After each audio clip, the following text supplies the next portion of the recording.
As a development team, when we go to start a game like StarCraft II, we kind of look at the games that we want to play, and there's something to be said for the classic RTS style of StarCraft, and it really, as the RTS genre has kind of gone on since the days of StarCraft, a lot of people have kind of gone away from that, and we didn't necessarily think that was a good thing, and we really liked the classic economy building and really like that classic core strategy feel of StarCraft. So I think it was really deliberate that we made sure to keep that intact and carry forward the legacy. It's actually a huge challenge to kind of make a sequel for a game like StarCraft that 12 years later is still getting played by hundreds of thousands of people every day. So we really wanted to make sure we kept all the magic and all the feel of the original StarCraft, and then just brought it to a whole new level with all the units in each race and kind of building on all the strategies that you could put together. So.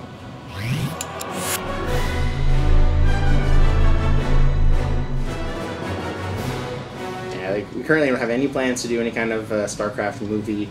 I think though, if you pick up the StarCraft II Wings of Liberty game and get to play the campaign, almost an hour of cinematic footage in there. It's really the most we've ever done. We've got this combination of in-game cutscenes, which are at a level that we've never done before. We actually took the cinematics team and built an in-game cinematics team specifically for StarCraft II just to work on these. Spent several years actually putting them all together.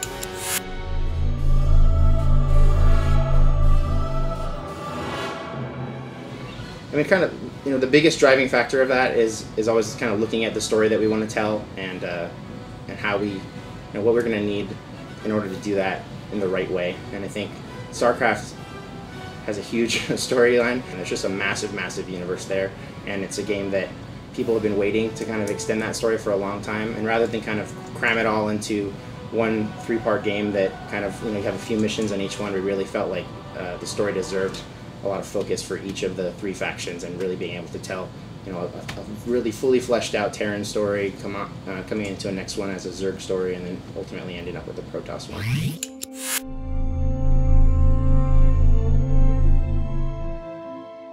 Really, with StarCraft II and all the new features with Battle.net, we really wanted to encourage people to play online. That's basically, we have so much new stuff in StarCraft II, hundreds of achievements for people to get, a lot of social features, being able to get, make friends with people, both game friends and also real friends, like people that you know in real life. We really wanted to encourage everyone to kind of get together online in that community and play the game. And at the end of the day, the ability to have a LAN party isn't really affected by this. You can still get everyone together in a room, hook everybody up to a router. All you have to do is be able to connect, and you can still play all together in a LAN environment.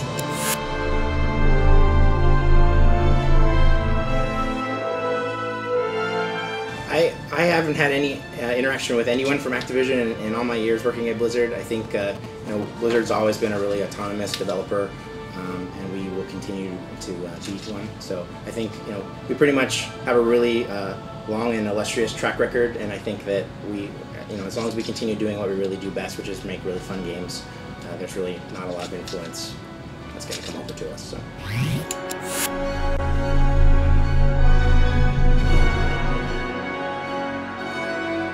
Yeah, coming down here, I just didn't know what to expect at the launch. It was my first time to Australia, but going out, actually, even from the very beginning, like we walked out there probably at maybe 9:15 or something last night, and there were just so many people out there already, and just to see that many StarCraft fans in one place down here in Australia was just amazing.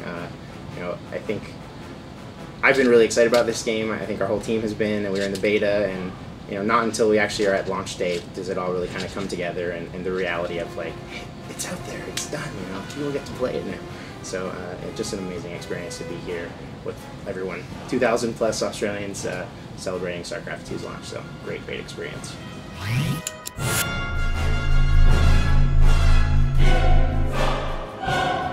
StarCraft was such a great game on so many levels. It's balanced so well. It has 3 really distinct factions in it. I think it was a really good time and place to be in when the original StarCraft came out in Korea, kind of developing into a kind of a broadband consumer market of people who really wanted to have a game like that to play, and we were really the perfect game at the right time there to kind of take that spot. And I think today, across the world, people continue to play StarCraft 12 years later. It's kind of a testament to just how fun and how fun to watch that game is.